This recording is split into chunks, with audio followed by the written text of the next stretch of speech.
Hi hello నమస్తే welcome to విజయ మా ఊరు ఆడియో బుక్స్ ఛానల్. నేను విజయలక్ష్మిని. ఫ్రెండ్స్, నవల స్రవంతిలో ఎద్దనపూడి సులోచన రాణి గారి నవల బంగారు కలలు ఆడియోగా వింటున్నారు కదా. మరి ఈరోజు బంగారు కలలు నవల ఆడియో చివరి భాగం వినిపించబోతున్నాను. ప్రసాద్ నర్సింగ్ హోంలో పురుషోత్తం గారు బెడ్ మీద పడుకుని ఉన్నారు. ఆయనకి హార్ట్అటాక్ వచ్చి తగ్గింది. ఆ రోజున సరోజన చూడగానే రవి చేతుల్లో ఒదిగిపోయిన ఆయనకి అందరూ అవే ఆఖరి క్షణాలు అనుకున్నారు. కానీ గండం గడిచింది. ఆయన కోలుకున్నారు. ఈ 2 రోజుల నుంచి సరోజ, ప్రసాద్ ఇద్దరూ ఆయన్ని కంటికి రెప్పలా చూసుకున్నారు. ఆ రోజు సరోజ నర్సు డ్రెస్లో ఆయన దగ్గర నిలబడి టెంపరేచర్ చూస్తోంది.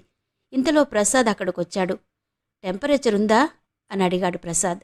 లేదు డాక్టర్ అంది సరోజ. రాత్రి ఆ హిస్టీరియా పేషెంట్ ఏవైనా గొడవ చేసిందా? లేదు, బాగా నిద్రపోయింది. ఇంతలో అక్కడికి హాస్పిటల్ బాయ్ పరిగెత్తుకొచ్చాడు. నర్స్, 3వ నంబర్ గదిలో పేషెంట్ వాంతి చేసుకుంటోంది. ఇప్పుడే వస్తాను, 1 మినిట్ అంటూ సరోజ చేతిలో ఉన్న థర్మామీటర్ అక్కడ పెట్టి పరిగెత్తింది. ప్రసాద్ పురుషోత్తం గారికి ఇంజెక్షన్ చేశాడు. నర్సుగా డాక్టర్గా ఆ ఇద్దరినీ తదేకంగా చూస్తున్న ఆయన నిట్టూర్చారు. భగవంతుడి లిఖితం ఎంత విచిత్రం. మనిషి కోరుకున్నది జరగకుండా చెయ్యడం ఆయనకో ఆట. మీ ఇద్దరి మీద ఎలాంటి ఆశలు పెట్టుకున్నాను, చివరికి ఇలా చూస్తున్నాను అన్నారాయన. ప్రసాద్కి ఆయన మనసులో బాధ ఏంటో బాగానే అర్థమైంది. దయచేసి మీరు అలాంటి ఆలోచనలు పెట్టుకోకండి. మనసు బాగుంటే ఆరోగ్యం బాగుండేది. మీరు విశ్రాంతి తీసుకోండి అని వెళ్ళిపోయాడు. కొద్దిసేపు అయిన తర్వాత సరోజ అక్కడికి వచ్చింది. ముఖం మీద చెమటలు అలుముకొనున్నాయి. జేబురుమాలు తీసి అద్దుకుంది. అయిందమ్మా పని అన్నారు పురుషోత్తం గారు. ఆ, ఇలా రామ్మా, నా దగ్గర కాసేపు కూర్చో అన్నారాయన. సరోజ దగ్గరకు వచ్చి ఆయన మంచం మీద కూర్చుంది. ప్రశాంతంగా నిష్కల్మషంగా ఉన్న ఆ సుందర వదనాన్ని ఆయన రెప్పవాల్చకుండా చూశారు. నిన్ను మళ్ళీ ఇలా కళ్ళారా చూస్తాననుకోలేదమ్మా అన్నారు. సరోజ ముఖం దించుకుంది. మేముండి కూడా నిన్ను ఆదుకోలేకపోయాం తల్లి. అదే నా మనసుని రంపపు కోత కోస్తోంది అన్నారాయన. బాబుగారు, సరోజ మృదువుగా వారించింది. మీరలా అనకండి. మీలాంటి ధర్మాత్ములని కాదని వెళ్ళిపోయిన దురదృష్టానికి నేనే కారణం. ఆ సమయంలో నాకు మంచి చెడు తెలియలేదు. మీరు నన్ను అంత ప్రేమగా చూసినా నేనే ఆ విలువని దక్కించుకోలేకపోయాను. మిమ్మల్ని బాధపెట్టి తీరని అవమానకరంగా తయారయ్యాను. అయినా కూడా మీరు నన్ను అసహించుకోకుండా మళ్ళీ ఆదరించారు. చివరి మాటలు అంటుంటే సరోజ కంఠం వణికింది. జరిగిందానికి సరోజ చాలా కుమిలిపోతోందని, తమకంటే ఎక్కువ బాధపడుతోందని అనుభవజ్ఞుడైన ఆయన ఇట్టే పసిగట్టారు. నీకిక్కడ బాగా ఉందా అమ్మా అడిగారు. చాలా బాగుంది. ప్రసాద్ గారు చాలా సహృదయులు. ఆయన అండలో ఈ హాస్పిటల్లో రోగులకి సేవ చేస్తూ నా జీవితం ఇక నిశ్చింతగా వెళ్ళిపోతుంది. నా గురించి ఇక నాకేం బెంగలేదు అంది. ఇంతలో బయట వేణుమాట వినిపించింది. పురుషోత్తం గారున్నది ఏ గది సిస్టర్ అంటూ. ఆగదే, వెళ్ళండి. ఇదేనా? అదే. సరోజ మంచం మీద నుంచి లేచి వెళ్ళి మందు సీసా తీసి గ్లాసులో పురుషోత్తం గారికి పోయిసాగింది. వేణు లోపలికొచ్చాడు. మంచం మీద తండ్రిని చూడగానే ఆదుర్దాగా దగ్గరకొస్తూ, నాన్న ఎలా ఉంది అన్నాడు. వేణుని చూడగానే పురుషోత్తం గారికి ఆవేశం పొంగులా వచ్చింది. బాగానే ఉందిరా. నువ్వు చేసే ఘనకార్యాలన్నీ చూడ్డానికి నా ప్రాణం మొండిగా బతుకుతోంది. నాన్న, నాన్న, ఆ మాట అనడానికి సిగ్గులేదురా? నాన్న మీద గౌరవం ఉన్నవాడు, నా అన్నవాడు బతికే ఉన్నాడని గుర్తుంటే నాకు చెప్పకుండా అన్నయ్య మీద దావా వేస్తావుట్రా? ఏ ముఖం పెట్టుకుని ఇక్కడికొచ్చావు? అసలు ఎందుకొచ్చావు? నాన్న ప్రాణాల్లో కూడా సగభాగం నీకు పంచిమ్మంటావా? మీరెప్పుడు ఇంతే. అన్నయ్య ఏం చేసినా వాడి పక్షమే. నా మాట వినిపించుకోరు. ముఖం మార్చుకున్నాడు వేణు. ఏంట్రా నీ మాట వినంది? దావా వేసే ముందు నాకెందుకు చెప్పలేదసలు? మీకసలే ఒంట్లో బాగుండలేదు. మీ వరకు ఈ గొడవలు రానివ్వడం ఎందుకని చెప్పలేదు. నువ్వే పరిష్కరించుకుందామనుకున్నావా? అంటే పెద్దవాడు అయిపోయావా? ఒంట్లో బాగుండని వయసుడిగిన నాన్న ఏం చేస్తాడులే అనేగా ధైర్యం. ఆస్తి కోసం దావా వేశాడట. నీ మొహానికి ఆస్తి ఎక్కడ్రా? ఎక్కడిదిరా నీకు ఆస్తి? ఉన్నదంతా వాడికంటే ఎక్కువగా నీ జల్సాలకి చదువులకే సరిపోయింది కదరా. అన్నయ్య రాత్రనక పగలనక నిద్రాహారాలు మాని స్వయం కృషి మీద ఆ ఫ్యాక్టరీని వృద్ధిలోకి తీసుకొస్తే అది నాది అంటూ తయారయ్యావా? కోర్టుకెక్కించి దావా వేస్తావా? నువ్వు మనిషివేనా అసలు? నాన్నా, నేను దావా వేసింది కేవలం ఆస్తి కోసమేనని మీరనుకుంటున్నారా? ఆవేశంగా అడిగాడు వేణు. మరి దేనికి? దేనికోసం వాణ్ణి కోర్టుకు లాగావు? దేనికోసం నడిబజార్లోకి ఇచ్చావు? అన్నయ్య ప్రవర్తన దారి తప్పింది. నసిగాడు నెమ్మదిగా. నోర్ముయ్. అందుకని నువ్వు దారిలో పెడదామనుకున్నావా? దానికే దావా వేస్తావట్రా? ఏంట్రా వాడు చేసిన తప్పు? ఒక నిర్భాగ్యపు ఆడపిల్లకి ఆశ్రయం ఇచ్చాడు. అదేగా వాడు చేసిన నేరం అన్నారు పురుషోత్తం గారు. అంతేనని మీకు చెప్పుంటాడు. మీరది నమ్మేసి నా మీద ఎగురుతున్నారు. వేణు రోషంగా చూశాడు. అంతకంటే చాలా ఉందని ఎవరు చెప్పారా నీకు? నీ మావయ్య నూరిపోశాడు, అంతేనా? అనవసరంగా మావయ్యని అనకండి. ఒక్క మావయ్య ఏంటి, లోకమంతా చెప్పుకుంటోంది. చెప్పుడు మాటలు విని కొంప మీదకి ఏదో ఒకటి తేవడం నీకు చిన్నప్పటినుంచి అలవాటేగా. ఊళ్ళో వాళ్ళందరూ నీ ఆప్తులనుకుంటావు. లోకానికి కళ్ళు లేవురా గాడిద. చూడ్రా, అన్నయ్య చేరదీసి ఆస్తంతా తగలేస్తున్నాడని అంటున్నావే, ఆ అమ్మాయి ఇదిగో ఇక్కడే ఉంది. నీ కళ్ళతో నువ్వు చూసి మాట్లాడరా. పురుషోత్తం గారు సరోజని చెయ్యి పట్టి లాగి ఇటు తిప్పారు. సరోజా? వేణు దిమ్మెరిపోయినట్టు చూశాడు.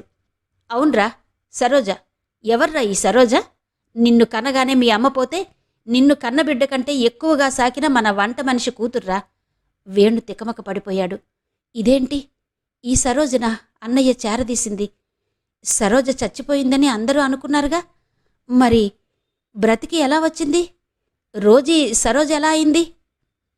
నాన్నా, అతను కంగారు పడ్డాడు. ఈ దురదృష్టవంతురాలి జీవితం చిన్నాభిన్నమైతే ఆదుకోవటంరా అన్నయ్య చేసిన తప్పు. దానికోసం లోకం కాకుల్లా పొడుస్తుంటే నిజానిజాలు తెలుసుకోకుండా వాళ్లతో పాటు నువ్వు కూడా ఏకమయ్యావు. మాట్లాడవేన్రా దౌర్భాగ్యుడా. ఇంతలో మందులు కొని రవి అక్కడికొచ్చాడు. తలదించుకుని మౌనంగా నిలబడిపోయిన వేణుని చూస్తూ, వాడేం మాట్లాడతాడు నాన్నా? వాడికిప్పుడు కళ్ళు, చెవులు, నోరు అన్నీ వాడి మామే. ఆయన ఎంత చెబితే అంత. వేణు అన్నగారి వైపు తిరిగాడు. అన్నయ్య, నన్ను క్షమించు. అందరూ ఎవరో డాన్సర్ రోజీ అంటుంటే నిజమే కాబోలనుకున్నాను. ఆ రోజీ మన సరోజే అనుకోలేదు. నేను చెప్పాలని ప్రయత్నించినా నువ్వు నా కంటికి కనిపిస్తేనా? నన్ను చూస్తేనే పెద్ద శత్రువులా తొలగిపోతున్నావయ్యే అన్నాడు రవి. క్షమించన్నయ్యా, నీ క్షేమం కోరుతున్నాననే భ్రమలో అలా చేశాను. అంతేగాని ఆస్తి మీద కన్నువేసి కాదు. ఆస్తంతా నీకొస్తుందంటే నాకేం బాధలేదురా. అది కాస్త నీ చేతికి రాగానే మీ మామయ్య కాజేసి నిన్ను బికారిని చేస్తాడేమోనని నా భయం. అలా ఎన్నటికీ జరగదన్నయ్యా, జరగనివ్వను. విను, నా కంఠంలో ప్రాణముండగా అలా జరగదు అన్నాడు వేణు. నీ మొహం. లేదన్నయ్యా, ఇప్పుడు ఈ వేణు వేరు. నువ్వే చూస్తావుగా. నా వల్ల నీకొచ్చిన ఈ ఇబ్బంది నా వల్లనే తొలగిపోవాలి. వేణు రయ్యిన వెళ్ళిపోయాడు. రాజారావు గారింట్లో లాన్లో జ్యోతి, వేణు కూర్చొని ఉన్నారు. ఏంటి వేణు, నువ్వు చెప్పేది నిజమా? జ్యోతి పాలిపోయిన ముఖంతో అంది. భగవంతుడి సాక్షిగా చెబుతున్నాను జ్యోతి. మా వంట మనిషి లక్ష్మి పోయిన తర్వాత సరోజ చిన్నప్పటి నుంచి మాతో కలిసిమెలిసి పెరిగింది. అన్నయ్య, మేము ఆ అమ్మాయిని సొంత చెల్లెల్లా చూసేవాళ్లం. ఆ అమ్మాయే ఈ అమ్మాయని నేను కలలో కూడా అనుకోలేదు. అసలు దీనికంతటికీ కారణం మా మామయ్య. ఆ తాగుబోతు వెధవను ముందు వెళ్ళి పళ్ళు రాలగొట్టాలి. తాగుబోతు వెధవెవరు వేణు? అతనే జ్యోతి, ఆ శేషగిరి. సరోజకి మా నాన్న మంచి సంబంధం చూసి పెళ్లి చెయ్యాలనుకుంటే కళ్ళబొల్లి కబుర్లు చెప్పి సరోజిని మా ఇంట్లో నుంచి లేవదీసుకుపోయాడు. తర్వాత ఏమైందో ఏమో, సరోజ ఆత్మహత్య చేసుకుంటున్నానని ఉత్తరం రాసింది. మేమెంత వెతికినా కనిపించలేదు. మేము చచ్చిపోయిందనే అనుకున్నాం. కానీ సరోజ బ్రతికే ఉంది. మా అన్నయ్యకి ఎప్పుడు కనిపించిందో తెలీదు. అన్నయ్య పాపం సరోజ మీద సానుభూతితో ఆ బేబీని చేరదీసి సరోజని గురించిన మంచి చెడులు తన మీద వేసుకున్నాడు. నేను బిఎస్ గిరి అంటే ఇంకెవరో అనుకున్నాను. డాన్సర్ రోజీ అతని భార్య కోబోలు మా అన్నయ్యని వలలో వేసుకుందేమోనని భయపడ్డాను. ఈ బిఎస్ గిరి శేషగిరి అని నేను తెలుసుకోకపోవడంతో వచ్చింది చిక్కంతా. నేను శేషగిరి పేరు విన్నానే గాని అతన్ని చూడలేదు. మరి ఇదంతా మీ అన్నయ్య కోర్టులో చెప్పేస్తే పోయేదిగా వేణు అంది జ్యోతి. ఎలా చెబుతాడు జ్యోతి? కోర్టుకెక్కితే సరోజ ఇంట్లోంచి వెళ్ళిపోయిన వైనవంతా బయటకొస్తుంది. ఆమె జీవితం రచ్చకెక్కుతుంది. అది అన్నయ్యకిష్టం లేదు. అన్నాడు వేణు. ఇప్పుడేం చేస్తావు మరి? ఏం చేస్తాను? సరాసరి లాయర్ గారి దగ్గరకు వెళ్ళి కేసు ఉపసంహరించుకుంటున్నానని చెబుతాను. వేణు లేచాడు. వెళ్లబోతూ ఆగి తటపటాయింపుగా అన్నాడు. జ్యోతి, నువ్వు ఒకసారి అన్నయ్యకు ఫోన్ చేసి మాట్లాడకూడదు? నేనా? ఏ మొహం పెట్టుకుని మాట్లాడను? నేను కూడా మీలో ఒకదాన్నయ్యి ఆయన వేధించాను. మీ అందరికంటే నేనే ఎక్కువ బాధ పెట్టానేమో. ఆయనకి అండగా ఉండాల్సిన సమయంలో దూరమయ్యాను. ఈర్ష్యతో మతిపోయి పిచ్చెక్కిన దానిలా చేశాను. ఆయన ఇప్పుడు నా ముఖం చూస్తారా? నువ్వు ఫోన్ చేసి చూడు జ్యోతి, అన్నయ్య సంతోషిస్తాడనే నా నమ్మకం అన్నాడు. జ్యోతి వేణు వెళ్ళిపోయిన తర్వాత చాలాసేపు అక్కడే ఆలోచనగా కూర్చుండిపోయింది. ఏంటి, రమ్మనమని పిలిచారట? శేషగిరి చిదంబరం ఎదుటికి వస్తూ నమస్కరిస్తూ అన్నాడు.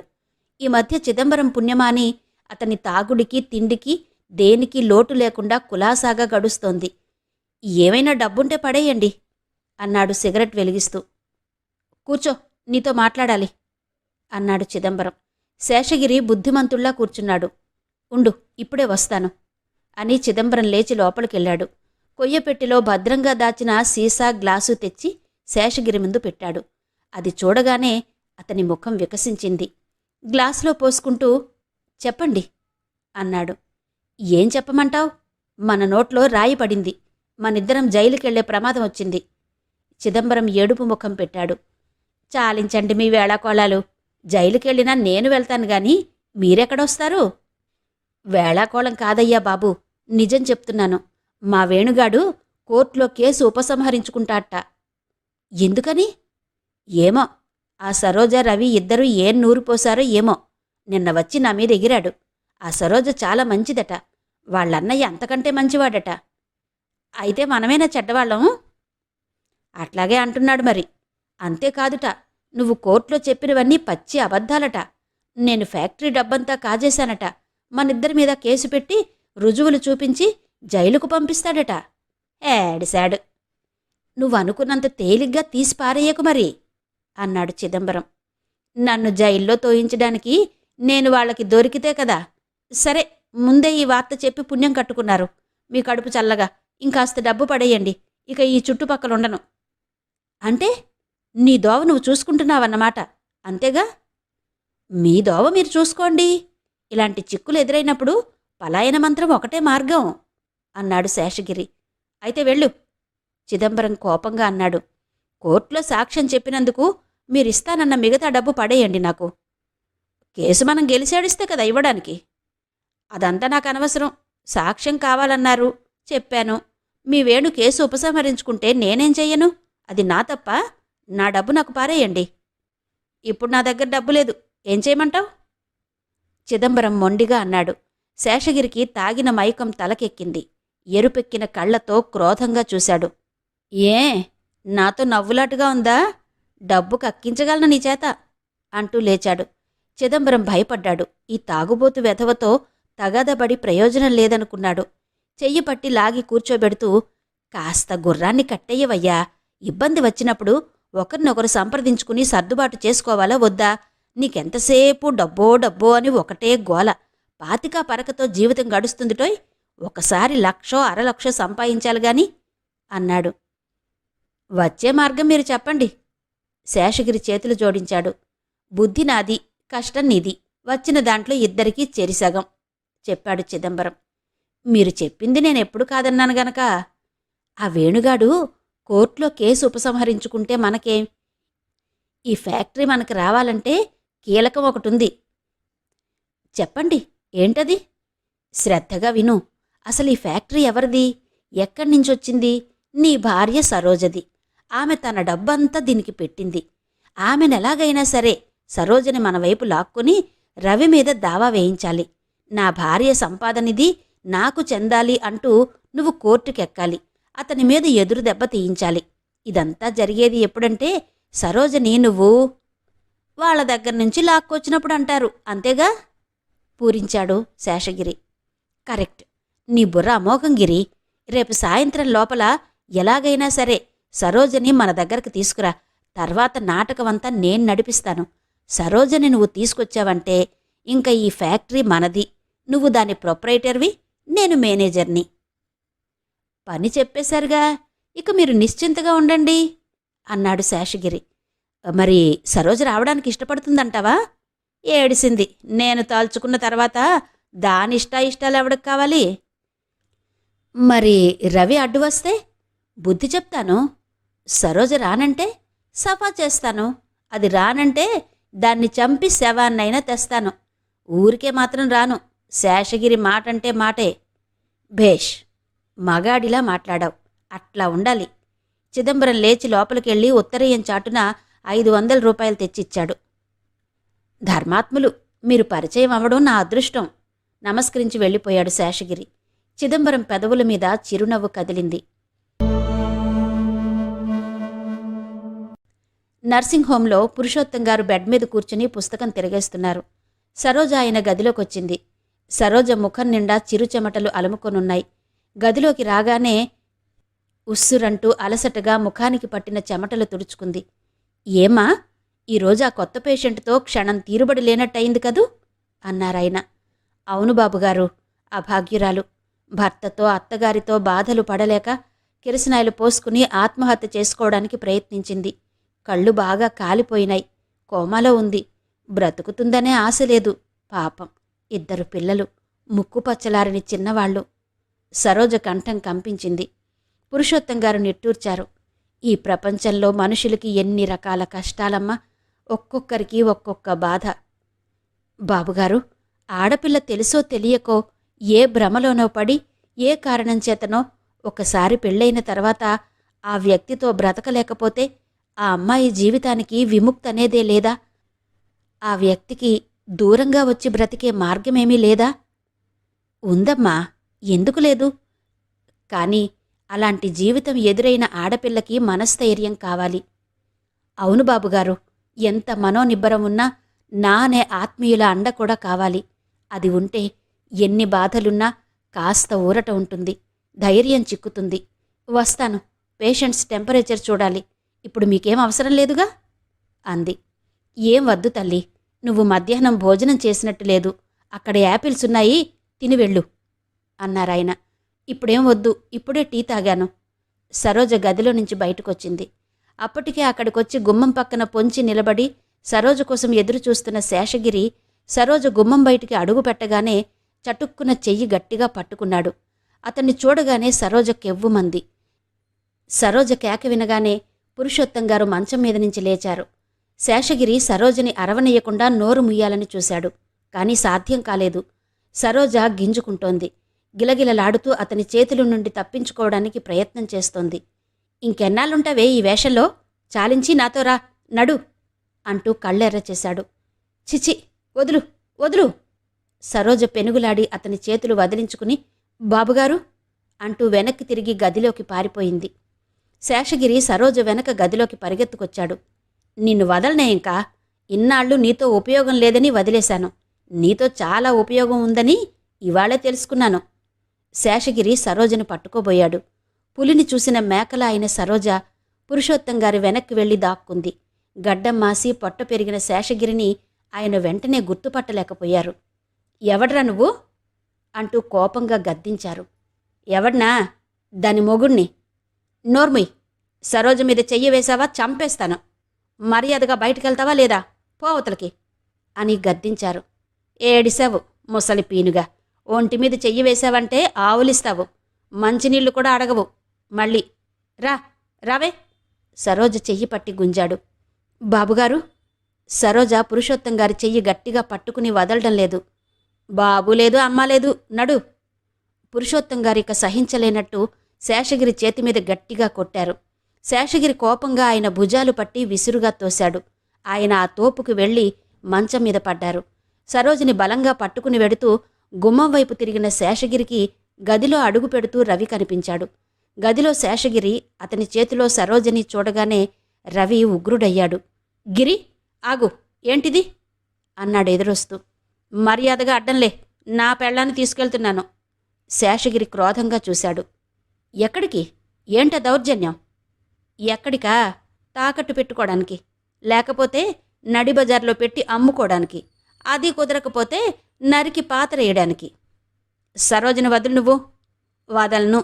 ఇన్నాళ్ళు నీ ఆటలు సాగాయి, ఇక సాగవు. ఇది నా పెళ్ళాం, నాతో ఉండాల్సిందే. తీసుకువెళ్లకుండా నువ్వు నన్ను అడ్డుకోలేవు. అడ్డంలే. రవి ఒక అడుగు ముందుకేసి గిరిని చాచికొట్టాడు. శేషగిరి కళ్ళు తిరిగినంత పనయింది. తూలి పడబోయి నిగ్రహించుకున్నాడు. ఈ అదటితో సరోజ అతని చేతి నుండి విడిపించుకుపోయి, బాబుగారు అంటూ అక్కడికొస్తున్న పురుషోత్తాన్ని కరుచుకుపోయింది. ఇంతలో ఈ గలాభా విని హాస్పిటల్ బాయ్స్ పరిగెత్తుకొచ్చారు. శేషగిరిని వాళ్లకప్పగిస్తూ, ఇతన్ని బయటికి నెట్టండి, ఈ హాస్పిటల్లోకి మళ్లీ అడుగు పెట్టనివ్వకండి అన్నాడు రవి. బాయ్స్ ఇద్దరూ శేషగిరి చేతులు కదలకుండా బంధించి అతన్ని బయటికి ఇడ్చుకుపోయారు. వెళ్ళిపోతున్న శేషగిరి హాస్పిటల్ కప్పు ఎగిరేలా రంకెలు వేశాడు. ఒరేయ్ రవి, నా పెళ్ళాన్ని నాకు కాకుండా చేసింది చాలక నన్ను బయటికి తగిలేస్తావరా? నీ అంతు చూస్తాను, నీ రక్తం కళ్ళ చూస్తాను. నేను మళ్ళీ వస్తాను. నా కంఠంలో ప్రాణం ఉండగా దాన్ని వదలను. దాని మొగుణ్ణి రా నేను, అది నాతో ఉండాల్సిందే. అతని అరుపులకి హాస్పిటల్ అంతా ప్రతిధ్వనించిపోయింది. పురుషోత్తం గారి చేతుల్లో గువ్వలా ఒదిగిపోయిన సరోజ చిగురుటాకులా వణుకుతోంది. బాబుగారు, అతను నన్ను బతకనివ్వడు, మళ్ళీ వస్తాడు, నాకు తెలుసు. నాకెలాగో అతని చేతుల్లో చావు రాసుంది అంటూ ఏడవసాగింది. ఏడవకమ్మా, ఏడవకు. ఈ రాక్షసుడి గురించి ఎన్నాళ్ళు విన్నానే గాని ఇప్పుడు కళ్ళారా చూశాను. బాబుగారు. పురుషోత్తం గారు సరోజ వెన్నుమీద చెయ్యి వేసి నిమిరారు. నీ జీవితం ఎందుకిలా చితికిపోయిందో, నువ్వు మూగగా ఎందుకు కుమిలిపోతున్నావో ఇప్పుడు అర్థమైందమ్మా. ఊరుకో, ఏడవకు. మా తల్లివిగా నువ్విప్పుడు ఒంటరిదానవు కాదు. నీకు రవి అనే తోబుట్టు ఉన్నాడు, తండ్రిలాంటి నేనున్నాను, ప్రసాద్ ఉన్నాడు. మేమందరం ఉండగా ఆ శేషగిరి నిన్నేం చేస్తాడమ్మా? ఏం చెయ్యలేడు అన్నాడాయన దృఢంగా. శేషగిరిని ఎదుర్కోవడం నేర్చుకోవాలి గాని అలా పిరికిదానిలా భయపడతావేం సరోజా? నీ భయం అతనికి మరింత అలుసవుతుంది తెలుసా అన్నాడు రవి. రాజారావు గారు పురుషోత్తానికి చాలా సుస్థి చేసిందని హాస్పిటల్లో ఉన్నాడని తెలిసి కూతురుతో చూడ్డానికొచ్చారు. కొద్దిసేపటి క్రితం శేషగిరి గొడవతో ఉక్కిరిబిక్కిరైన ఆయనకి ప్రసాద్ ఇంజెక్షన్ ఇచ్చి బాగా విశ్రాంతి తీసుకోమని, మంచం మీద నుంచి లేవడానికి వీల్లేదని హెచ్చరించాడు. రాజారావు గారు జ్యోతి కారు దిగి లోపలికొస్తుంటే ప్రసాద్ విజిట్స్కి వెళ్తూ వాకిట్లోనే ఎదురయ్యాడు. రాజారావు గారు ప్రసాద్ని పురుషోత్తం గారి ఆరోగ్యం గురించి ఆరా తీశారు. ఆయన ఏమాత్రం ఉద్రేకానికి లోనైనా ప్రమాదమని చెప్పాడు ప్రసాద్. రాజారావు గారు పురుషోత్తం గారున్న గదిలోకొచ్చాడు. పురుషోత్తం గారు ఆయన్ని చూడగానే చిన్నపిల్లాడిలా, రాజా వచ్చావురా అంటూ కౌగలించుకున్నారు. చూడ్రా, ఆ వేణుకి బుద్ధి లేకపోవడం వల్ల ఈ సంసారం అంతా ఎలా బయటపడిందో. మామగారు చెప్పిన మాటలు విని మమ్మల్ని నడివీధిలో నిలబెట్టాడు దౌర్భాగ్యుడు అన్నాడు ఆవేశంగా. అదంతా ఇప్పుడెందుకు లేరా, నువ్వు బాగా విశ్రాంతి తీసుకో రాజారావు గారు అనునయించారు. ఒకటే విశ్రాంతి, నేను చచ్చిపోయిన తర్వాతే విశ్రాంతి. చచా, అవేం మాటలరా. నీకు తెలీదు రాజా, నేను లోపల ఎంత దావానలం మింగుతున్నానో. ఇంతలో రవి అక్కడికొచ్చాడు. జ్యోతి అతను ముఖాలు చూసుకున్నారే గాని మాట్లాడలేదు. రవి ఏదో పనున్నట్టు అక్కడి నుంచి వెళ్ళిపోయాడు. రాజారావు గారు పురుషోత్తం గారు ఇద్దరూ మాట్లాడుకుంటున్నారు. జ్యోతి కూడా అక్కడి నుంచి లేచి వచ్చింది. రవి ప్రసాద్ రూంలో నిలబడి ఉన్నాడు. జ్యోతి వెనకగా ఎప్పుడొచ్చిందో అతను చూడలేదు. పేపర్ చూస్తూ నిలబడిన రవి దగ్గరకు వెళ్ళడానికి ఒక అడుగు ముందుకు వేసింది. అంతలోనే తటపటాయింపుగా ఆగిపోయింది. రవి పిలవలేక పిలిచింది. రవి చటుక్కున పేపర్ తీసి చూశాడు. జ్యోతి, నువ్వా? అక్కడే నిలబడ్డావే, లోపలికి రా. ఎంతో మామూలుగా మాట్లాడ్డానికి ప్రయత్నిస్తూ అన్నాడు రవి. జ్యోతి లోపలికొచ్చింది. క్షణంసేపు అతని ముఖంలోకి తదేకంగా చూసింది. అతని గుండెల్లో బాధలాంటిది మెలిక తిరుగుతోంది. ఇద్దరూ మౌనంగా నిలబడిపోయారు. రవి, నన్ను క్షమించు తలదించుకుని అడగలేక అడిగింది. జ్యోతి? అతను ఆశ్చర్యంగా చూశాడు. అవును, వేణు నాకంతా చెప్పాడు. నేను తొందరపడి నిన్ను బాధ పెట్టినందుకు నన్ను క్షమించు. ఆ మాట మనస్ఫూర్తిగా అంటున్నావా అన్నాడు రవి.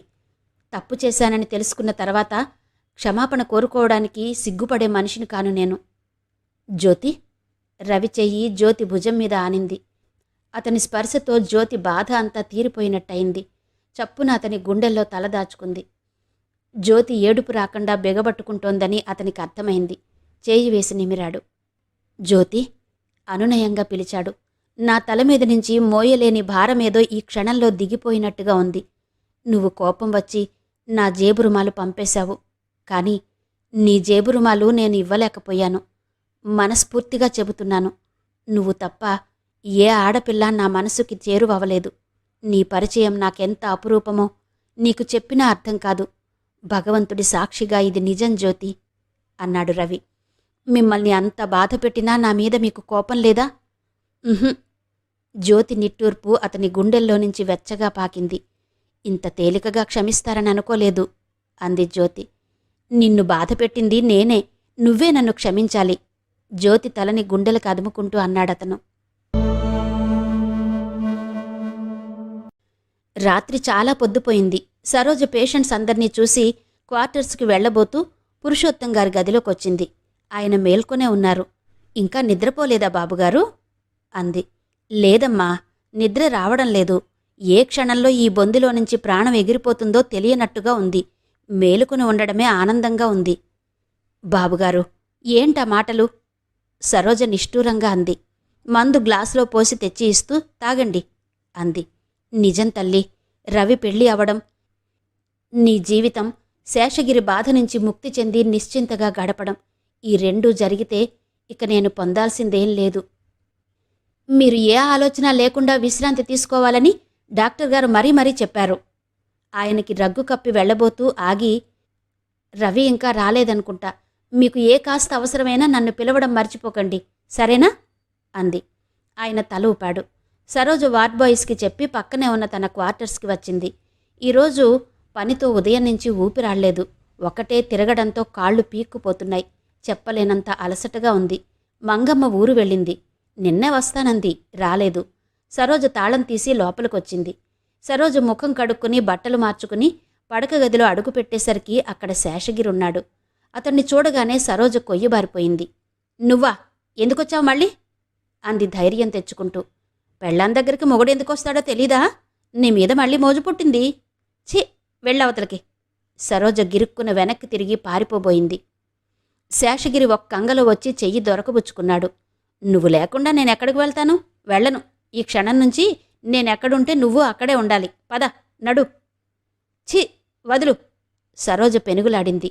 ఆ రవిగాడి చేత నన్ను తన్నిస్తావా? వాడిని చూసుకునేగా నీకు పొగరు. ఇప్పుడెవరు అడ్డం వస్తారో చూస్తాను.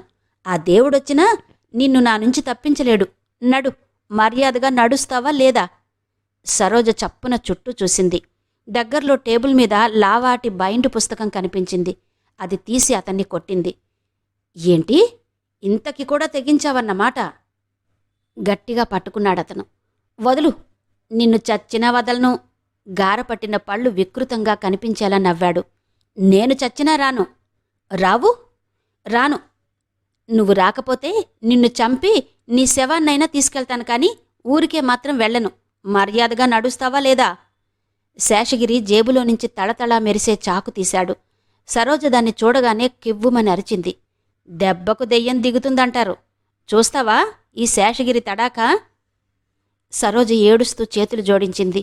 నన్నెందుకిలా వెంటాడతావు? నీకు పుణ్యం ఉంటుంది. నా బ్రతుకు నన్ను బ్రతకని, నన్ను వదిలేయ్ అంది.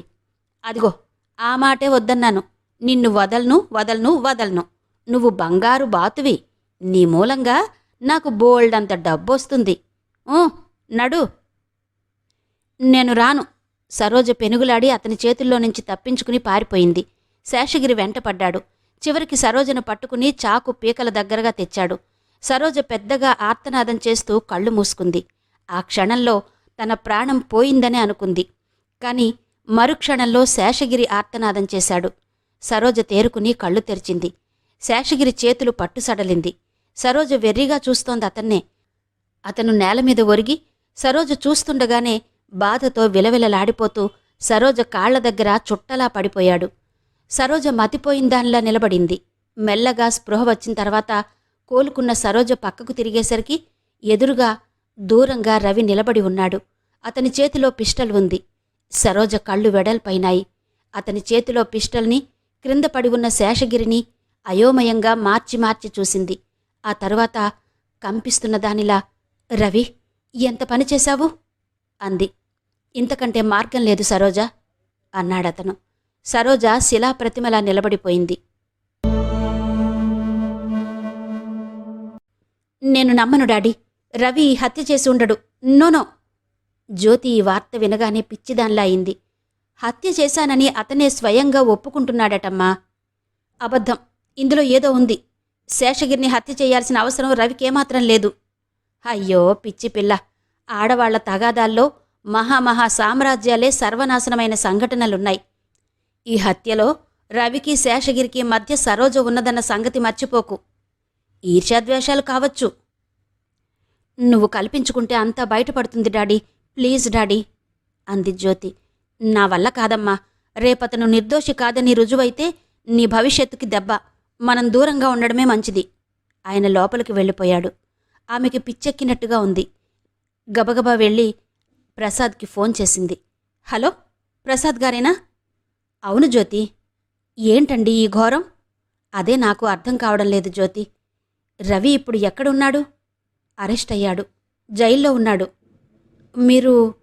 మీరు రవి హత్య చేశాడని నమ్ముతున్నారా? నేను నమ్మటం లేదు జ్యోతి. నేనే కాదు, రవిని తెలిసిన ఎవ్వరూ నమ్మరు. జ్యోతి నిట్టూర్పు విడుస్తూ ఫోన్ పెట్టేసరికి వేణు వచ్చాడు. జ్యోతి, నాకేం పాలుపోవడం లేదు. నేను కేసు ఉపసంహరించుకుంటే అన్ని బాధలు తొలుగుతాయని అనుకుంటే ఈ బెడదొచ్చింది. నాకంతా అయోమయంగా ఉంది. వేణు, ఒక్కసారి మీ అన్నయ్య దగ్గరికి వెళ్దామా అంది జ్యోతి. ప్రయోజనం లేదు. నేనిప్పుడు అక్కడి నుండే వస్తున్నాను. వాడు మరీ రాయిలా అయ్యాడు. అసలు దీనికంతటికీ కారణం నేనే జ్యోతి. బాధపడకు వేణు, మన చేతుల్లో ఏముంది గనక? జ్యోతి అతన్ని ఓదార్చింది. రవి శేషగిరిని హత్య చేశాడనే వార్త రవికి తెలిసిన వాళ్లందరిలో దావానలంలా వ్యాపించింది. పోలీస్ అధికారుల ముందు రవి తనే స్వయంగా హత్య చేసినట్టు వాంగ్మూలమిచ్చాడు. ఈ హత్య నేనే చేశాను. సరోజని శేషగిరి కత్తితో పొడవబోతుండగా చూశాను. ఆమెని కాపాడాలని అతన్ని చంపాను. ఆమెకి నీకు సంబంధమేంటి? మనిషికి మానవత్వానికి ఉన్న సంబంధమే. మా కళ్ళు కప్పాలని చూడకు. సరోజ నీ ప్రియురాలు. మీ ఇద్దరి దారికి అడ్డు తగులుతున్నాడని శేషగిరిని హత్య చేశావు, అవునా అన్నారు పోలీసులు. ఇక నేను చెప్పేదేమీ లేదు అన్నాడు రవి. ఈ రివాల్వర్తోనేనా హత్య చేశావు? అవును. ఎవరిది రివాల్వర్? రవి మౌనం వహించాడు. నువ్వు చెప్పలేకపోతే మేం తెలుసుకోలేమనుకుంటున్నావా? ఒక రిటైర్డ్ మిలిటరీ ఆఫీసర్ రాజారావు గారిది. మళ్ళీ మౌనంగా ఉండిపోయాడు రవి. ఇది ఆయనే నీకిచ్చారా? లేదు, వాళ్లకు తెలియకుండా దొంగతనంగా తెచ్చాను. ఎప్పుడు వెళ్ళావు వాళ్ళింటికి? మొన్న కాదు, అటుమొన్న కాదు, గుర్తులేదు. ఐసీ. సరే, 201 అతన్ని తీసుకెళ్ళు ఆజ్ఞాపించాడా ఆఫీసర్. ఇంతలో రాజారావు గారు జ్యోతి అక్కడికొచ్చారు. రండి రాజారావు గారు, మీతో పనుండి రమ్మనమని ఫోన్ చేశాను అన్నాడు ఆఫీసర్. చెప్పండి, ఏంటి? ఆయన ఆదుర్దాగా అడిగారు. మీ రివాల్వర్ మీ దగ్గరుందా? ఎప్పుడు నా కోటు జేబులోనే ఉంటుంది. ఉండండి. ఆయన తడుముకుని, సారీ, ఇంట్లో మర్చిపోయొచ్చాను అన్నాడు. అలాగా, ఇది మీదేనేమో చూడండి. అది చేతిలోకి తీసుకోగానే ఆయన ఆశ్చర్యపోయారు. అరే, ఇది నాదే. ఇక్కడికెలా వచ్చింది? రవి మీ ఇంటికొస్తూ ఉండేవాడా? ఒకప్పుడొచ్చేవాడు. ఇప్పుడు అభిప్రాయ భేదాలొచ్చాయి, రావడం మానేశాడు. ఒకప్పుడంటే? చాలా రోజులయింది, నెలలు కావస్తోంది. నిన్నగానీ మొన్నగానీ అతను రాలేదని మీకు రూఢిగా తెలుసా? బాగా తెలుసు. నేనింట్లోనే ఉన్నాను. మీ రివాల్వర్ మీరెప్పుడు చూసినట్టు గుర్తు? నిన్న ఉదయం కూడా నా దగ్గరే ఉంది. ఐసీ. నిన్న మీ ఇంటికి ఎవరైనా వచ్చారా? ఆయన గుర్తు చేసుకున్నాడు. చిదంబరం వచ్చాడు డాడీ. జ్యోతి గుర్తు చేసింది. అవును, చిదంబరం అనే ఆయన తప్ప మా ఇంటికి వేరే వాళ్ళెవరూ రాలేదు. చిదంబరమా? చిదంబరం ఎవరు? రవికి మేనమామ, ఒకప్పుడు తగాదాలో ఉన్న ఫ్యాక్టరీ మేనేజర్ కూడా. అలాగా అంటూ ఆయన పేరు నోట్ చేసుకున్నాడు ఆఫీసర్. ఇన్స్పెక్టర్ గారు, ఒక్కసారి రవిని నేను చూడవచ్చా? జ్యోతి అడిగింది. ఓ ఎస్. ఆయన అంగీకారంగా తల ఊపాడు. ఏయ్, 202 అమ్మాయిని రవి ఉంచిన గది దగ్గరకు తీసుకెళ్ళు అంటూ ఆజ్ఞాపించాడు. రాజారావు గారు కోపం వచ్చినా ఏమీ అనలేక పోలీస్ అధికారితో మాట్లాడుతూ కూర్చున్నాడు. జ్యోతి రవిని ఉంచిన సెల్ దగ్గరకొచ్చింది. రవి పిలవలేక పిలిచింది. పరధ్యానంగా తల వంచుకుని నుదుటి మీద వేళ్లతో రాసుకుంటూ ఆలోచనగా కూర్చుని ఉన్న రవి ఉలికిపాటుగా తలెత్తాడు. జ్యోతిని చూడగానే అతని ముఖంలో ఆనందం వెల్లివిరిసింది. జ్యోతి లేచి చువ్వల దగ్గరకొచ్చాడు. ఎందుకిలా అయింది రవి? ఈ హత్య ఎవరు చేశారు? అతని ముఖంలో ఆనందం మాయమై బాధ, విచారం రెండూ ముప్పిరిగొన్నాయి. నేనే చేశాను జ్యోతి అన్నాడు నిశ్చలంగా. అబద్ధం రవి, నేను నమ్మను, నమ్మలేకుండా ఉన్నాను. నువ్వు చెయ్యవు, ముమ్మాటికి చెయ్యవు. ఏ పాపిష్టివాళ్ళో చేసి నీ మీద తోసేశారు. నీ మంచి మనసు, నా పట్ల గల అనురాగం అలా భ్రమని కలిగిస్తున్నాయి జ్యోతి. నేనే చేశాను. రవి, నిజం చెప్పు. ఏదైనా కాస్త ఆధారం దొరికితే భూమి తలక్రిందులు చేసైనా సరే నిన్ను రక్షించుకుంటాను. చెప్పు రవి. నా పరిచయం ఒక పీడకలలా మర్చిపో జ్యోతి. వెళ్ళిరా. రవి, ఇదేనా నువ్వు చెప్పేది? నాకు జీవితమే ఒక పీడకలలా అనిపిస్తోంది. జ్యోతి పమిటి కొంగు నోటి దగ్గర పెట్టుకుని ముఖం తిప్పుకుని గబగబా అడుగులు వేస్తూ వెళ్ళిపోయింది. ఒరే, ఇన్నాళ్ల నుంచి మీకు పెద్ద దిక్కుగా ఉండి మిమ్మల్ని నమ్ముకుని మీకింత చాకరీ చేసి పెట్టినందుకు నాకిదట్రా ప్రతిఫలం? ఒరేయ్ వేణు, నన్నే ఇంట్లోంచి వెళ్ళగొడుతున్నావు కదూ? నీ పొగరు దేవుడు అణచకపోడు చూడు. నన్నిట్లా ఏడిపించినందుకు నా ఉసురు మీకు తగిలి మీరు సర్వనాశనం కాకపోతే నా పేరు చిదంబరమే కాదు. చిట్టి, ఎక్కడ నువ్వు? రా పోదాం. ఈ ఇల్లు కాకపోతే మనకు ప్రపంచంలో చోటే లేదా? చూస్తాను. నన్నిలా బాధ పెట్టిన మీరేం బాగుపడతారో నేను చూస్తాను అంటూ చిదంబరం ఇంటిని పడి అరుస్తున్నాడు. ఉదయం నుంచి వేణు నిప్పు మీద ఉప్పులా చిటపటగా ఉన్నాడు. అది ఇంకా మాటా పెరిగింది. ఘర్షణ జరిగింది. వేణు చిదంబరం చొక్కా పట్టుకుని, ఇప్పటి వరకు నువ్వు చేసిన మేలు నాకు చాలు. అది నీకు మాకు సంబంధం లేదిక. నా ఇంట్లోంచి నడు బయటికి అని మెడపట్టి తొయ్యడంతో ఘర్షణ తారస్థాయికి చేరింది. రాధా, అమ్మాయి, చూశావుటే నీ మొగుడేమంటున్నాడో అంటూ రంకెలు వేశాడాయన. లేకపోతే ఏంటి నాన్నా? ఆ రోజున కోర్టుకెక్కొద్దు నాన్నా అని నేను చెవి నిల్లు కట్టుకుని పోరి చెబితే విన్నావా నువ్వు? ఇప్పుడు చూడు, బావ, మామయ్య మిమ్మల్ని ఎంత అసహ్యంగా చూస్తున్నారో. అందరూ బాగుండాలని, మనము సుఖంగా ఉండాలని అనుకోకుండా ఈ సంసారంలో ఎందుకిన్ని కలతలు పెట్టావు? ఆ శేషగిరి తాగుబోతని తెలుసు కూడా ఎందుకు చేరదీసినట్టు? మమ్మల్ని బావ, మావయ్యల నుంచి కపటపు మాటలతో ఎందుకు విడదీసినట్టు? నీ అలవాటు పోలేదు నాన్న. ఇదివరకు ఊళ్ళో వాళ్ళందరికీ ఇళ్లకి నిప్పు పెట్టే నీ చెయ్యి ఇప్పుడు మా ఇంటికే పెడుతుంటే చూసి ఊరుకునేంత మూర్ఖులం కాదు. నా సంసారం క్షేమంగా ఉండాలంటే నువ్వు మాకు దూరంగానే ఉండడం మంచిది నిష్కర్షగా, రోషంగా అనేసింది రాధ. రాధా, నువ్వు కూడా వాడితో ఏకవే నన్ను కారు కూతలు కూస్తున్నావుటే?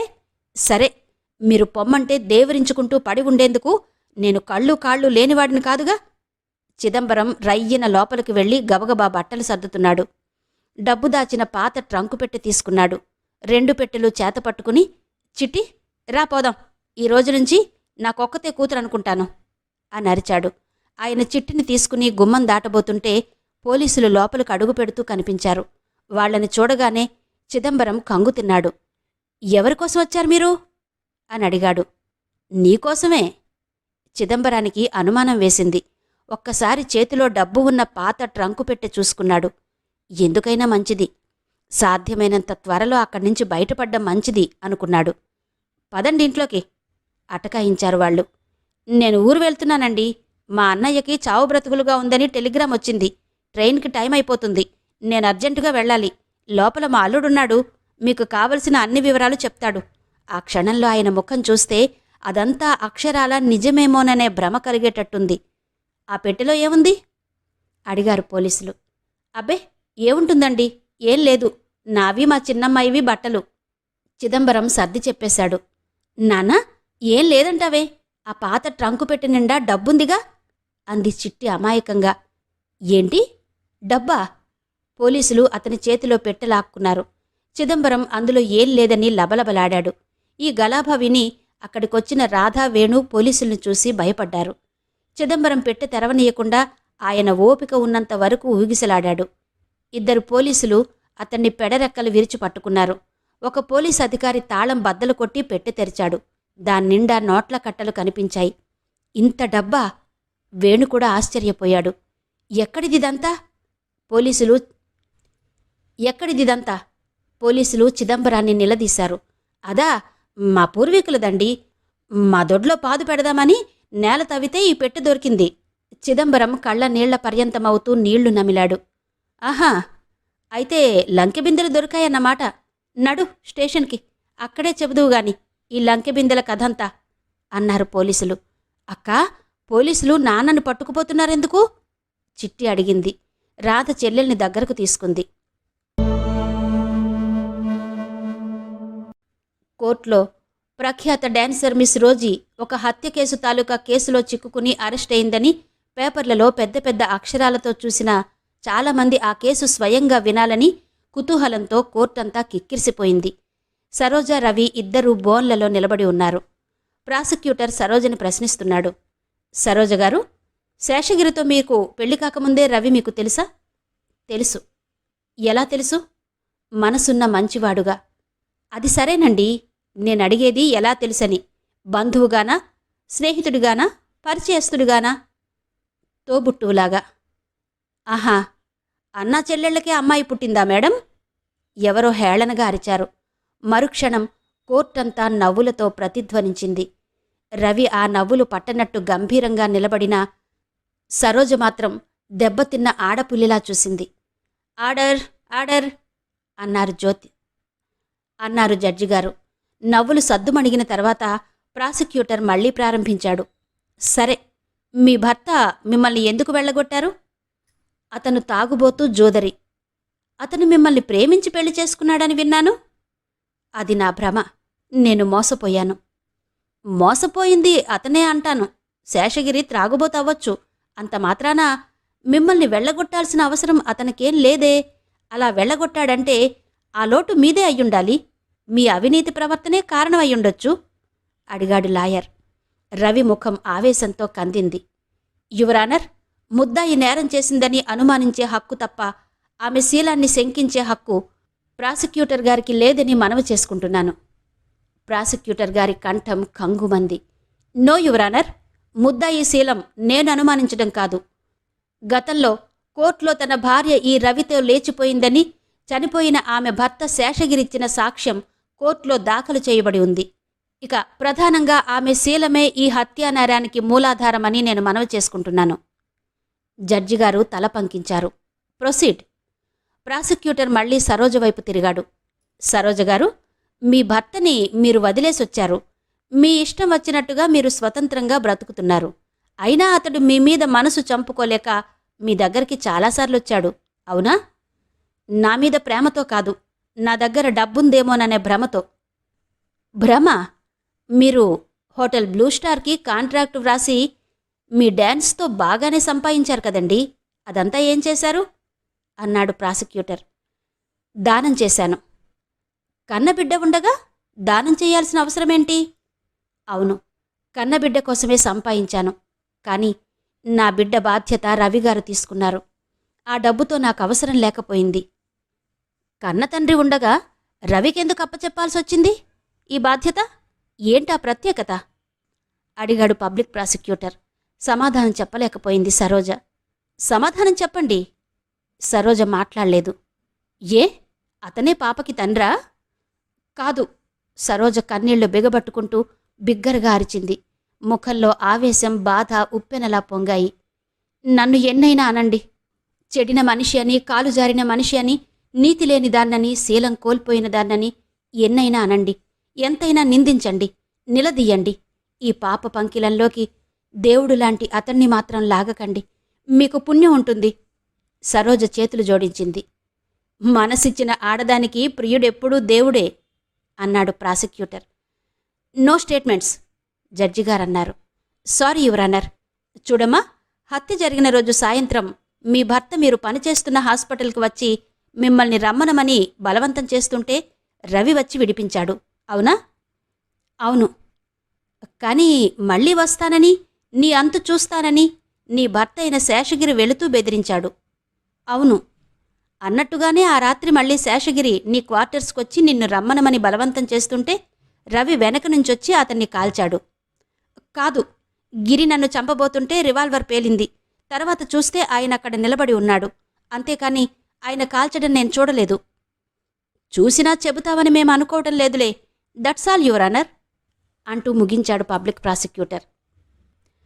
భారంగా మూతలు పడి ఉన్న పురుషోత్తం గారి కళ్ళు మెల్లగా విడివడినాయి. ఆయన మంచం పక్కనే స్టూల్ మీద కూర్చుని ఉన్న నర్సు ఆయనకి మెలకువ రావడం చూసి దగ్గరకొచ్చి, ఏం కావాలి అంది. రవి ఎక్కడా? అతని పెదవులు అస్పష్టంగా పలికినాయి. రవిగారా? అయ్యో, అరెస్ట్ అయ్యారుగా, జైల్లో ఉన్నారు అంది నర్సు. ఏంటి, అరెస్ట్ అయ్యాడా? ఆయన లేవబోయారు.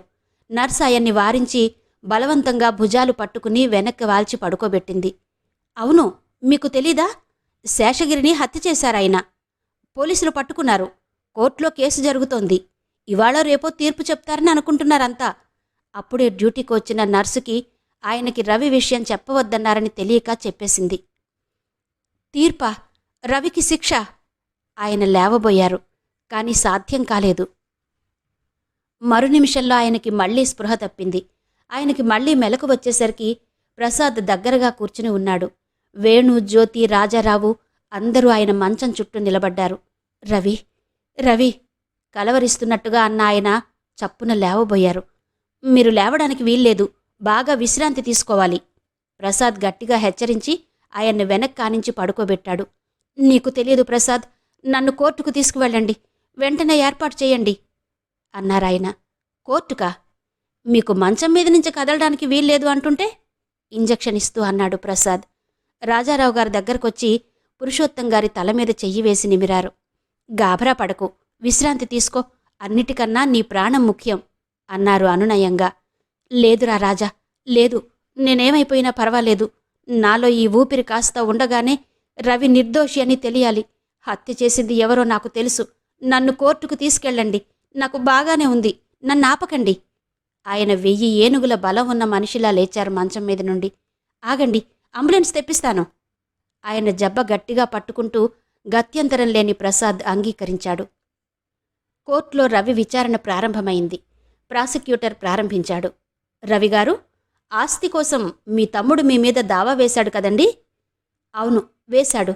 కానీ ఇప్పుడు చేసింది తప్పని తెలుసుకున్నాడు. కావచ్చు, కానీ మీరు చెడు అలవాట్లకి గురయ్యి డబ్బు పాడు చేస్తున్నారని ఆరోపిస్తూ మీ మీద కోర్టులో సాక్ష్యం చెప్పాడు, అవునా? అవును. మిమ్మల్ని ప్రేమించిన అమ్మాయి కూడా మీకు సరోజకి అక్రమ సంబంధం ఉందని తెలియగానే మీకు దూరమైంది కదూ? అందరిలాగే తను అపోహపడింది, అందుకు బాధపడింది కూడా చెప్పాడు రవి. హత్య జరిగిన తర్వాత అందరూ బాధపడొచ్చు, కానీ ఈ హత్య జరగకముందు ఆమె మిమ్మల్ని తిరస్కరించింది. ఎంతో స్నేహంగా ఆత్మీయంగా ఉన్న రాజారావు గారి కుటుంబం ఈ సరోజ సంగతి తెలియగానే మీ పట్ల పెడముఖంగా అయ్యారు, అవునా? అవును. రాజారావు గారు మీకు ఫ్యాక్టరీ విషయంలో ఎంతో సహాయం చేశారు, కన్నతండ్రిలా ఆదుకున్నారు. ఆయన మనసు కూడా మీరు నొప్పించారు, అవును కదూ? రవి మాట్లాడలేదు. మీ స్వంత తమ్ముడు, మిమ్మల్ని ఆరాధ్య దైవంగా ప్రేమించిన అమ్మాయి, మిమ్మల్ని ఎంతో ఆపేక్షగా చూసిన రాజారావు గారు, ఇంతమంది దూరమైనా మీరు లెక్క చేయలేదు. మీరు సరోజని గాని ఆమె పాపను గాని వదులుకోవడానికి సిద్ధపడలేదు అన్నాడు పబ్లిక్ ప్రాసిక్యూటర్. వదులుకోవాల్సిన అవసరం నాకు కనిపించలేదు. వాళ్లందరూ నా విషయంలో పొరబడ్డారని నాకు బాగా తెలుసు అన్నాడు రవి. సరోజ భర్త వచ్చి అన్నిసార్లు అడిగినా ఆమెను మీరు కాపురానికి ఎందుకు వెళ్ళనీయలేదు? అడుగడుగునా ఎందుకు అడ్డు తగిలారు? శేషగిరి కోరినట్టుగా అతనితో వెళ్ళనిస్తే సరోజ వెళ్లేది కాపురానికి కాదు, శ్మశానానికి. అందుకే ఆమె భర్తని అక్కడికి సాగనంపారా మీరు? వెంటనే వచ్చింది ప్రశ్న. అవును. ఆమె కోసం ఇన్ని త్యాగాలు చేయడానికి, చివరికి హత్య కూడా చేయడానికి కూడా సిద్ధమయ్యారే మీరు? కారణమేంటో చెప్పగలరా? చెప్పను. చెప్పరు? ఎందుకని? అది నా స్వవిషయం. Your honour, note it. ప్రాసిక్యూటర్ రవిని నఖశిఖ పర్యంతం చూశాడు. మిస్టర్ రవి, శేషగిరి వచ్చి సరోజని చంపబోతున్నట్టు మీకెలా తెలిసింది? అర్ధరాత్రి సరోజ గదిలో నుంచి కేకలు వినిపించగానే నేను పరుగెత్తాను. నేను వెళ్లేసరికి శేషు సరోజని కత్తితో పొడవబోవడం చూశాను. ఇక ఆగలేక కాల్చేశాను. మీరు అనుకోకుండా ఆ పని చేసేశారన్నమాట. అవును. అయితే ఆ క్షణంలో మీ చేతిలోకి రివాల్వర్ ఎలా వచ్చింది? రవి మౌనంగా ఉండిపోయాడు. మాట్లాడరేమండి? రవి ముఖం నిస్తేజంగా మారింది. రాయిలాంటి నిశ్చలత్వమేదో అతన్ని ఆవరించింది. చెప్పండి, ప్రాసిక్యూటర్ హెచ్చరించాడు. రివాల్వర్ ఉంది, కాల్చాను, అంతకంటే నేనేం చెప్పగలిగింది లేదు. చెప్పనవసరం లేదు కూడా అన్నాడు ప్రాసిక్యూటర్. రవి, సరోజ ఇద్దరూ బోనుల్లో నిలబడి ఉన్నారు. ప్రాసిక్యూటర్ కంగుమనే గొంతుతో చెబుతున్నాడు. యువరానర్, సరోజ శేషగిరిల వివాహానికి ముందే వీళ్ళిద్దరికీ సంబంధం ఉందని సరోజే ఒప్పుకుంది. అది అక్రమ సంబంధమని వేణు దావా, శేషగిరి సాక్ష్యం, జ్యోతి ఎడబాటు తెలుపుతున్నాయి. అమాయకుడైన శేషగిరి సరోజ మీద ప్రేమని చంపుకోలేక మూర్ఖంగా పదే పదే ఆమెను మళ్లీ తన దగ్గరకు రమ్మనమని ప్రాధేయపడుతూ బ్రతిమలాడ్డానికి వెళ్లాడు. శేషగిరి రాకపోకలు వాళ్లకి పీడగా కనిపించాయి. అతన్ని ఎలాగైనా దారికి అడ్డం తొలగించడానికి నిశ్చయించుకున్నారు. వారి ఆలోచనకి ప్రాణం పోసినట్టుగా దురదృష్టవంతుడైన శేషగిరి ఆ రోజు సాయంత్రం వెళ్లి సరోజని తనతో రమ్మనమని బలవంతం చేశాడు. రవి ఆవేశంతో అడ్డు తగిలి అతన్ని కొట్టి పంపేశాడు. ఆయుష్ మూడిన శేషగిరి నేను మళ్లీ వస్తానని హెచ్చరించి వెళ్లాడు. తప్పక వస్తాడని వారిద్దరికీ తెలుసు. అందుకే ప్లాన్ వేసుకున్నారు. అందుకే రవి ఆ రాత్రి ఆయుధం సిద్ధం చేసుకుని రెడీగా ఉన్నాడు. లేకపోతే ఆ సమయంలో అతని చేతిలో రివాల్వర్ ఉండవలసిన అవసరం లేనేలేదు. వాళ్ళనుకున్న పథకం నెరవేరింది. శేషగిరి అన్నమాట ప్రకారం తానే వచ్చాడు. రవి అతన్ని హత్య చేశాడు. వార్డు బాయ్ అయిన గోపాలం అదృష్టవశాత్తు రవిని పిస్టల్తో చూడనట్టయితే, అతను పరిగెత్తుకు వచ్చి పోలీసులకు ఫోన్ చేయకపోయినట్టయితే నిందితులిద్దరూ ఏదో విధంగా శేషగిరి శవం మాయం చేసి ఉండేవాళ్లు. యువరానర్, ఇది అన్ని విధాలా ఆలోచించి చేసిన హత్య. కాబట్టి హత్య చేసిన మొదటి ముద్దాయి రవికి, అతన్ని ఈ హత్యకి ప్రోత్సహించిన రెండో ముద్దాయి సరోజకు సరైన దండన విధించవలసిందిగా కోర్టు వారిని కోరుతున్నాను. కాదు కాదు, ఆగండి, రవి ఈ హత్య చేయలేదు. అప్పుడే కోర్టులో అడుగుపెట్టి ఈ ఆఖరి వాక్యాలు విన్న పురుషోత్తం ఆవేశంగా అరిచారు. జ్యోతి, ప్రసాద్, వేణు ఆయన్ని పట్టుకుని తీసుకువస్తున్నారు. ఆయన్ని చూడగానే కోర్టులో కలకలం బయలుదేరింది. జడ్జిగారు ప్రశ్నార్థకంగా చూశారు. ఎవరు మీరు? ప్రాసిక్యూటర్ ప్రశ్నించాడు. నా పేరు పురుషోత్తం. శేషగిరిని హత్య చేసింది నేను. ఆ? అందరూ తెల్లబోయారు. ఏంటి మీరనేది? తీక్షణంగా అడిగాడు ప్రాసిక్యూటర్. అవును, ఈ హత్య చేసింది నేను. కన్నబిడ్డకు జరుగుతున్న అన్యాయం చూసి సహించలేక కసిదీరా అతన్ని కాల్చి చంపింది నేను. కన్నబిడ్డ? ఎవరండి మీ కన్నబిడ్డ? ఈ అమ్మాయి సరోజ నా కన్నబిడ్డ. రవి నా రక్తం, నా స్వంత కొడుకు. వాళ్ళిద్దరి మధ్య ఎలాంటి అక్రమ సంబంధం లేదు. పురుషోత్తం గారు చెప్పసాగారు. అవును బాబు, సరోజ నా కన్న కూతురు. నా రక్తాన్ని పంచుకుని పుట్టిన, నన్ను నాన్న అని పిలవడానికి నోచుకొని అభాగ్యురాలు. సరోజ తల్లి నా ఇంట్లో వంట మనిషిగా ఉండేది. తల్లి లేని నా బిడ్డల్ని ఏ లోటు లేకుండా కన్న తల్లి కంటే మిన్నగా వాళ్ల ఆలనా పాలనా చూసింది. ఆ పిల్లలిద్దరి మీద ఆమె చూపే ప్రేమ వలన క్రమంగా లక్ష్మి అంటే అభిమానం పెరిగింది. అభిమానం ఆత్మీయంగా మారింది. మా ఇద్దరి అనురాగమే ఈ సరోజ. సరోజకి 5 సంవత్సరాల వయసున్నప్పుడే విషజ్వరం వల్ల లక్ష్మి చనిపోయింది. సరోజని నా చేతులకి అప్పగించి లక్ష్మి నిశ్చింతగా వెళ్ళిపోయింది. ఆ సమయంలో సరోజకి ఏ లోటు రానివ్వనని ఆమెకు వాగ్దానం చేశాను. కాని పిరికివాణ్ణి. లక్ష్మిని చేరదీసేటప్పుడు అడ్డురాని కులాలు, అంతస్తులు ఆమె బిడ్డని బహిరంగంగా నా కూతురని స్వీకరించడానికి అడ్డొచ్చాయి. సరోజ కూతురన్న మమకారం కూడా చంపుకుని ఈ లోకానికి భయపడి పనిమనిషి పిల్లగానే నా ఇంట్లో పెంచాను. లోకమంతా నా ఉదార హృదయాన్ని పొగుడుతూ ఉంటే నేను మనసులోనే తప్పు చేసినట్టు కృంగిపోయేవాడిని. సరోజకు నేను తండ్రినని చెప్పకపోయినా ఆమెకి ఏ లోటు రాకుండా చూశాను. నా కొడుకులతో సమంగా పెంచాను. కాని వయసు గడిచిన కొద్దీ నా ఆరోగ్యం దెబ్బతిని నేను సుస్థి మనిషిని అయిపోవడంతో ఏ క్షణంలో ఎగిరిపోతానో అనే భయంతో నాకేదైనా అయితే సరోజకి అన్యాయం జరుగుతుందేమోననే జంకుతో ఈ రహస్యం నా పెద్ద కొడుకైన రవికి చెప్పేశాను. నేనున్నా లేకపోయినా సరోజ భవిష్యత్తు తీర్చిదిద్దే బాధ్యత అతనికి అప్పచెప్పాను. రవి కూడా సరోజని స్వంత చెల్లెలుగానే చూస్తూ వచ్చాడు. సరోజకి ఏ లోటు ఉండకూడదు. ఆమెకి నా మూలంగా జరిగిన అన్యాయం ఇంకో రకంగానైనా సరిచెయ్యాలనే తలంపుతో తల్లిదండ్రులు లేని ప్రసాద్ని చేరదీశాను. అతనికి రవితో పాటు ఉన్నత చదువులు చెప్పించి అతనికి సరోజని ఇచ్చి పెళ్లి చెయ్యాలని కలలు కన్నాను. కాని దైవ నిర్ణయం వేరుగా ఉంది. కాలం, కన్నెతనం, అమాయకత్వం సరోజని మా ఇంటి నుంచి దూరం చేశాయి. సరోజ శేషగిరిని ప్రేమించి వెళ్ళిపోయింది. ఇది తన ఇష్టప్రకారం జరుగుతున్న పెళ్లి కాబట్టి మమ్మల్ని కల్పించుకోవద్దని, శేషగిరిని ఏమీ అనవద్దని ఉత్తరం వ్రాసిపెట్టి వెళ్ళింది. పోనీ అనుకున్నాను, తను ఎక్కడో అక్కడ సుఖంగా ఆనందంగా ఉంటే అంతే చాలు అనుకున్నాను. కాని ఒకరోజు రాత్రి సరోజ మళ్ళీ మా ఇంటికొచ్చింది. తనని శేషగిరి మోసం చేశాడని, తన బ్రతుకు అధ్వాన్నమైపోయిందని, జీవితం మీద విరక్తి పుట్టింది కాబట్టి ఆత్మహత్య చేసుకుంటున్నానని, తనని క్షమించమని ఉత్తరం వ్రాసి మా గుమ్మంలో పెట్టి మాకు కనిపించకుండా వెళ్ళిపోయింది. ఆనాడు నేను పడిన వేదన వర్ణించనలవి కానిది. పైకి చెప్పుకోలేని బాధని అనుక్షణం చిత్రహింస అనుభవిస్తూ మూగగా భరించాను. కాని విధి ఆడించిన బొమ్మల్లా సరోజ, నేను మళ్ళీ కలుసుకున్నాం. చచ్చిపోయిందనుకున్న సరోజ మళ్ళీ నన్ను బ్రతికించడానికే అన్నట్టు నర్సుగా నా కళ్ల ముందు నిలబడింది. సరోజ జీవితం శేషగిరి మూలంగా చిన్నాభిన్నమైంది. కాని ఓర్పుతో, సహనంతో సగం చచ్చిన మనిషిలా తన కూతురు కోసం 10 మందికి తన జీవితం ఉపయోగపడాలని నర్సుగా సేవలు చేస్తూ బలవంతంగా బ్రతకడానికి ప్రయత్నిస్తుంటే, శేషగిరి, ఆ దుర్మార్గుడు, మాటిమాటికి వచ్చి నా కూతురి బ్రతుకును అల్లరిపాలు చేస్తూ అవమానిస్తుంటే నేను కళ్ళారా చూసి సహించలేకపోయాను.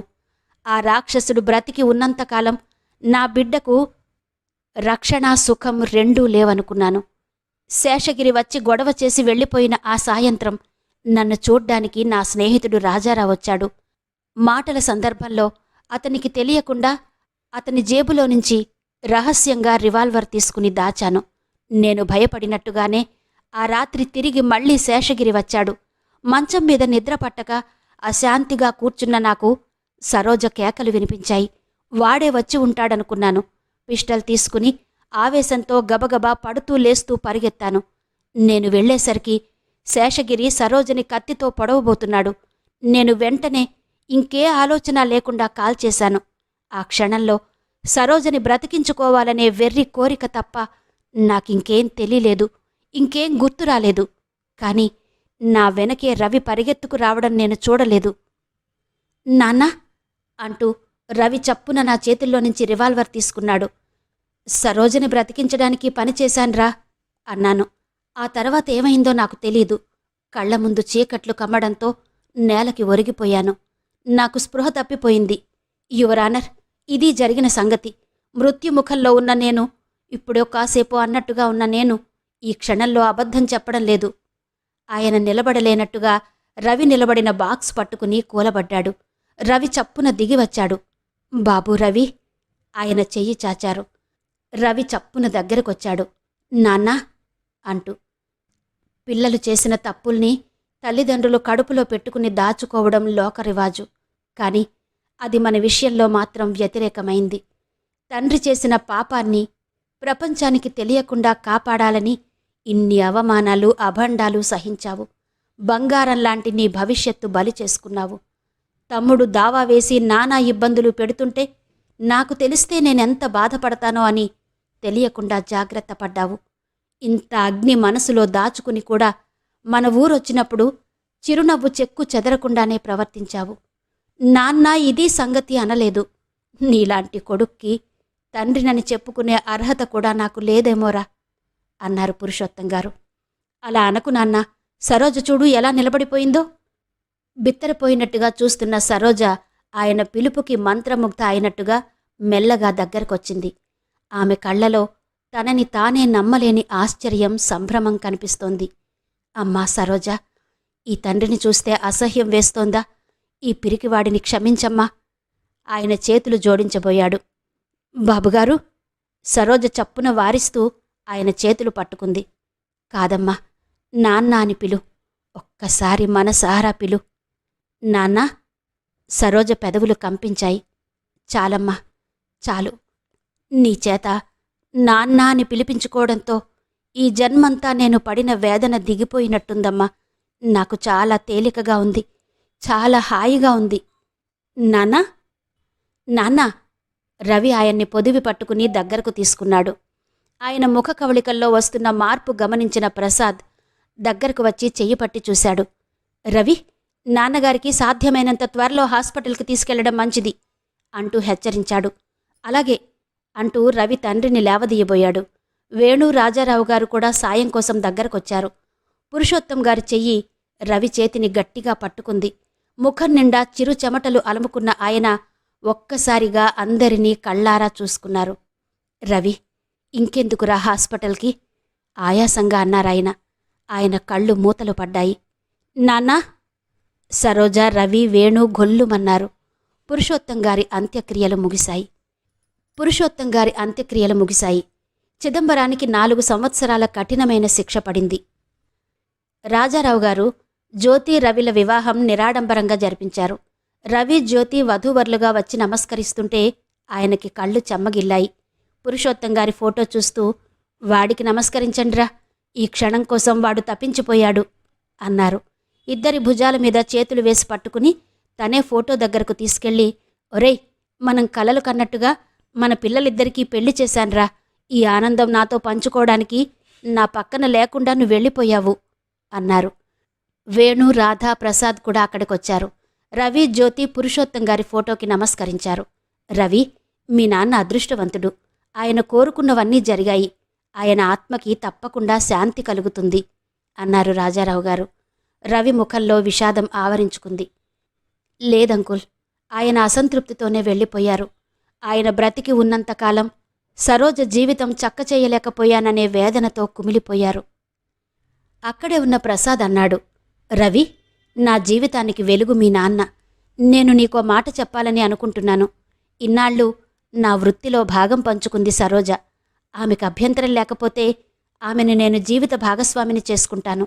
ఈ రూపంగానైనా మామయ్య ఆత్మకి శాంతి చేకూర్చి నా రుణం తీర్చుకుంటాను. ప్రసాద్? రవి సంభ్రమంగా చూశాడు. భేష్, నవతరానికి ప్రతినిధి అనిపించుకున్నావు. డాక్టర్గా మనుషులకే కాదు, నీ ఈ పనితో సమాజానికి కూడా చికిత్స చేస్తున్నావు. అవును రవి, ఇదివరకల్లా ఈ సమాజం కాస్త దారి తప్పిన ఆడదాన్ని చీదరించుకుని వెలివేసేది. ప్రసాద్ లాంటి సహృదయులుంటే సరోజ లాంటి ఆడపిల్లల జీవితాలు అధ్వాన్నంగా అవ్వవు. వెళ్ళి సరోజకి ఇది మనందరి మాటగా చెప్పు. ఏమంటుందో కనుక్కుని రా అన్నారు రాజారావు గారు. కనుక్కు రావడమా? చెప్పి ఒప్పించి తీసుకొస్తాను. ఆనందంగా, ఉత్సాహంగా అక్కడి నుంచి వెళ్ళాడు రవి. సరోజ రవి పిలుస్తూ గదిలోకొచ్చాడు. అక్కడ ఉమ క్రింద కార్పెట్ మీద కూర్చుని బొమ్మలతో ఆడుకుంటోంది. రవి ఉమని చూడగానే, ఉమా, ఆంటీ ఏది అని అడిగాడు. ఊరు వెళ్ళిందిగా డాడీ. లేదు అంది ఉమ. ఊరా? ఏ ఊరమ్మా? ఎప్పుడు? అతను కంగారుగా అడిగాడు. ఏమో, నాకు చెప్పలేదు డాడీ. నేను పెద్దయిన తర్వాత నీతో కలిసి తన దగ్గరికి రావాలట. ఆ ఊరు చాలా దూరమట. ఇదిగో ఈ ఉత్తరం నీకిమ్మని ఇచ్చింది డాడీ. ఉమ బొమ్మల మధ్య పెట్టిన ఉత్తరం తీసి రవికి అందించింది. ఉత్తరమా? రవి పాలిపోయిన ముఖంతో ఆత్రంగా ఆ ఉత్తరం చదువుకున్నాడు. అందులో ఇలా ఉంది. రవి, నీతో చెప్పకుండా వెళ్ళిపోతున్నందుకు నన్ను మన్నించు. నేను బాగా ఆలోచించే ఈ పని చేస్తున్నాను. నీ క్షేమం, ఉమ భవిష్యత్తు కోరే ఇలా వెళుతున్నాను. రవి, మీరందరూ మంచివాళ్లుగా మీ హృదయంలో స్థానమిచ్చారు. మీ ఇంట్లో మీతో పాటు ఉండమన్నారు. కాని నాకే ముఖం చెల్లడం లేదు. పాప పెరిగి పెద్దదైతే ఏం చెప్పను రవి? ఒక తాగుబోతు కూతురువి అని చెప్పనా? లేక వివాహం కాకుండా నాకు పుట్టిన బిడ్డ అని చెప్పుకోనా? అట్లా చెప్పుకుంటే నేను నీతి లేనిదాన్నని, శీలం లేనిదాన్నని పాప అనుకోదా రవి? పాప ఎదురుగా ఉంటూ దానిమీద కన్నతల్లి మమకారం చూపించకుండా ఉండగలిగే నిగ్రహం, పాషాణత్వం నాకు లేవు. నేనిలా వెళ్ళిపోవడంలో పాప భవిష్యత్తే కాదు, నీ మంచి కూడా ఉంది. ఎందుకంటున్నానంటే, తప్పు చెయ్యకపోయినా శీలం కోల్పోయిన ఈ సంఘం నన్ను పతిత అంది అంటోంది. నా జీవితాంతం అంటూనే ఉంటుంది. నేను మీ మధ్య ఉంటే నా గత చరిత్ర ఏదో విధంగా బయటికి రాకమానదు. నలుగురు మిమ్మల్ని తలో రకంగా సూటీపోటీగా అనకమానరు. గతంలో జరిగిందే మళ్ళీ చర్విత చర్వణం కావచ్చు. అందుకే మీ అందరికీ దూరంగా, సుదూరంగా వెళ్ళిపోతున్నాను రవి. ఒకనాడు నాకెవరూ లేరని కుమిలి కుమిలి ఏడ్చాను. ఈనాడు ఇంతమంది ఆత్మీయులున్నారు నాకు. ఆ సంతృప్తితోనే, ఆ ఆనందంతోనే, ఆ బలిమితోనే వెళ్ళిపోగలుగుతున్నాను. ఉమని నీకు అప్పగించాను. ఉమని దగ్గరకు తీయడం జ్యోతికి కూడా ఇష్టమైతే మీ బిడ్డగా పెంచి పెద్ద చెయ్యండి. లేదంటే ఉమని ఏ అనాథాశ్రమానికైనా ఇచ్చేయి. ఉమ ఎక్కడున్నా దాని భవిష్యత్తు నీ కర్తవ్యంగా నువ్వు భావిస్తావని నాకు తెలుసు.